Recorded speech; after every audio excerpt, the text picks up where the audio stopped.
not really going to call it Wellness Wednesday at this stage in the game, but we're going to actually, I'm going to try to move in. Maybe the lighting will get better. I'm sorry, but you're dealing with my horrible camera.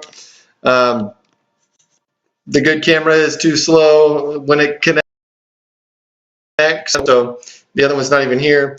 Don't worry, we'll get that fixed for next week. But we are going to start this, will be a supplement to the,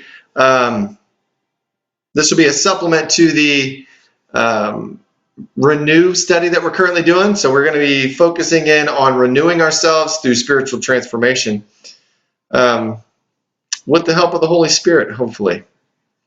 And I want to make sure that we are guiding and directing our voices in the right directions. What we do when we begin this message or this story of transformation is we begin to engage and interact with God in a way that we haven't done before. See, there's no rebuilding, there's no renewing without doing something different than we did before. And so in the stories that we're going to walk through in the next couple of weeks of the different people that we're going to look at, and tonight we're going to look at Joseph, there is something specifically different about these people. So if, for example, Joseph, through his relationship with God, has the ability to interpret dreams. Now, we might think that looks a little weird, and that's kind of out of the ordinary. It's different. It's whatever. But what we find is we find out that this connection that Joseph has is in what we believe is that this connection that Joseph has causes him harm. Now, what happened? What happens?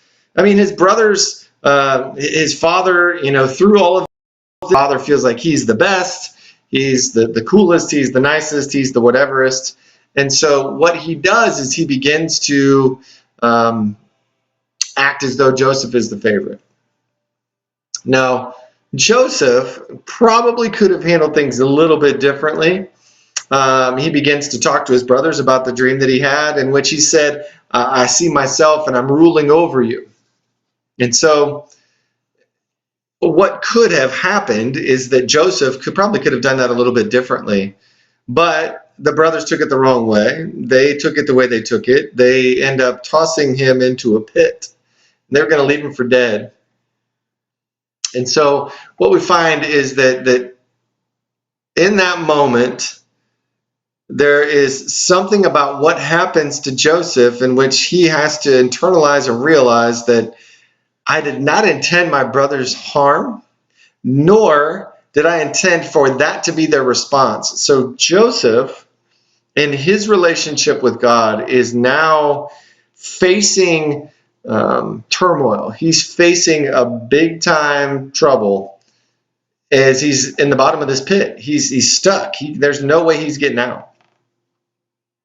And so God, knowing that, hey, I gave you that vision, I gave you that sight of you ruling over your brothers, this isn't going to go away.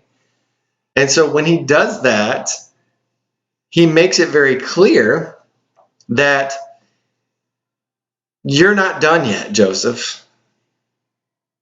And so the brothers begin to formulate a new plan, and then we kind of stop our reading. It kind of stops right around the time when he gets thrown into the pit, or when he gets sold to the Egyptians as a slave.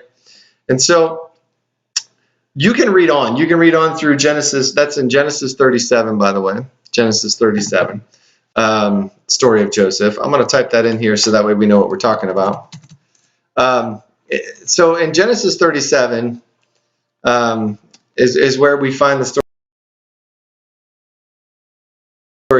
Joseph is not for what he's going to be facing right away. If you read on, you got to pick it up in in chapter 39. If you pick it up in chapter 39, you don't even get to the part where he confronts his brothers until chapter 45. So basically, Genesis 37 through Genesis 45, almost 10 chapters of Genesis, is Joseph in this struggle. And basically, this gift that God's given him of interpreting dreams keeps finding him moved from place to place to place. He's becomes Pharaoh's right-hand man. He's given the keys to the kingdom, basically, and the famine comes over the land. And now all of this is what Joseph has already foreseen. There's trouble with Potiphar and Potiphar's wife. That happens in the middle, right after he gets sold. That happens, and it's just a bad day. And so through all of the perseverance and through all of the continuing to believe that God is faithful, Joseph finds a way and gets to his brothers. Through this famine, everybody's forced into the place where Joseph is, and his brothers are there. Now, what he doesn't actually come out and tell them that he's their brother right away. He actually waits. He spends time watching them struggle. Now, I don't know if that's partly because they didn't recognize him, or if that is in part because he wanted to see them suffer secretly. If you note, I think it might be chapter 40, maybe 41, where maybe it's even later than that. But Joseph goes back, and he has trouble. He's struggling with watching his brother suffer, especially Benjamin, his little brother.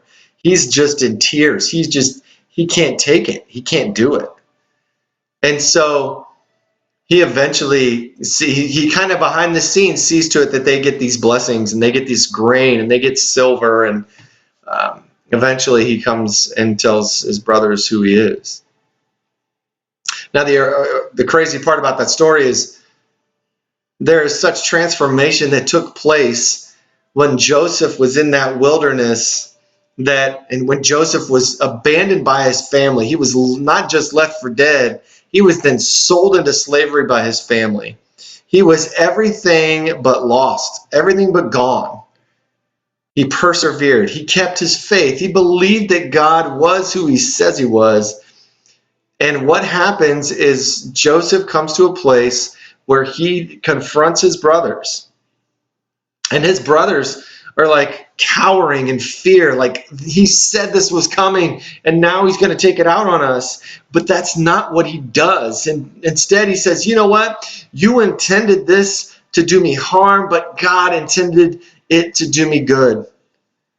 God used you to do a bad thing to me so that when the time came from this famine, I would be in a place where I can save my family.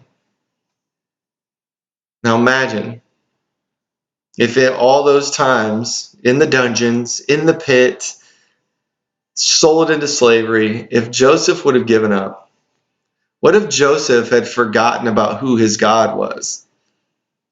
And Joseph had an amazing relationship with his God, obviously. Joseph did not want to look like the world. Joseph wanted to be who God made him to be. And so with that, Joseph saved his family. Joseph changed the world, really. What is it that we can do that we aren't doing now that we might benefit from? One of the first things that I can think of is prayer. Our prayer life should be as though we haven't gotten everything we wanted yet. In other words, we don't have world peace. We don't have overflowing churches. We don't have an abundance of food in our communities. We don't have wealthy, and I use the word wealth because rich might be thinking of actual money, but we don't have wealthy people in our communities. We have people, they might be pseudo-happy. You might be pseudo-happy. You might think that you've got everything you need.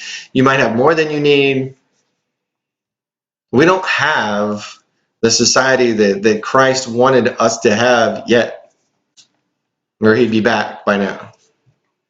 Instead, we keep looking more and more like the world. We keep reflecting what the world reflects. We keep reflecting the values of the world rather than finding out for ourselves what Christ wants us to look like. It starts with prayer. It starts with agonizing, deep, conversational, intercessory, pushing the limits of what you can think of prayer. And I'll be honest with you. this week, as busy as it's been and as full as it's been, I have not been as deeply in prayer as I should be or need to be. I haven't been. I've been failing at that very badly. And so for me, I know that if I want to see transformation happen, not just in the community, in my churches, in me, then I've got to make a commitment to do things that I don't normally do, or do things that I haven't done before, in order to see that change take place. For me, it's going to be life-altering prayer. It's what it's going to take. And it's the greatest starting point that we can start at. And when he gives us visions and when he gives us dreams, it's time to interpret those dreams like Joseph. It's time to live in believing that God can, right in the middle of our cannot, right? So I pray that you guys have a good week. Next week, we're going to talk about Nicodemus. We're going to talk about what it means to be born again. What was it that Nicodemus needed to change in his life in order to reflect what it was that Jesus was here to do? This Sunday, 9 o'clock in Maplewood, 10:30 in DeGraff, we are going to explore that topic even more. We're going to talk about that in depth, and then come back around to Renew for the week. You'll have the Renew sheets for week 2 will be on the website by Saturday, maybe Sunday. Excuse me, for week 2. And so we'll have those out there so you can have access to those early. I'll put links in on the Facebook pages so you can get to week 2. Yeah, we're going to start digging into other people. Next week, it's going to be Nicodemus, and we're going to talk about what that Nicodemus had to do to be born again, and what all that means. And do we or do we not? And can we? Do we have the ability within us to make that happen? So prayers and blessings for all of you. Make sure that you're looking ahead. Don't look too far ahead. God can change your plans in an instant, but he also wants you to be faithful. He wants you to pay attention and listen to where he's leading you. I pray that you are healthy, that you are good, that things are well, and that I will see you soon. Bye-bye.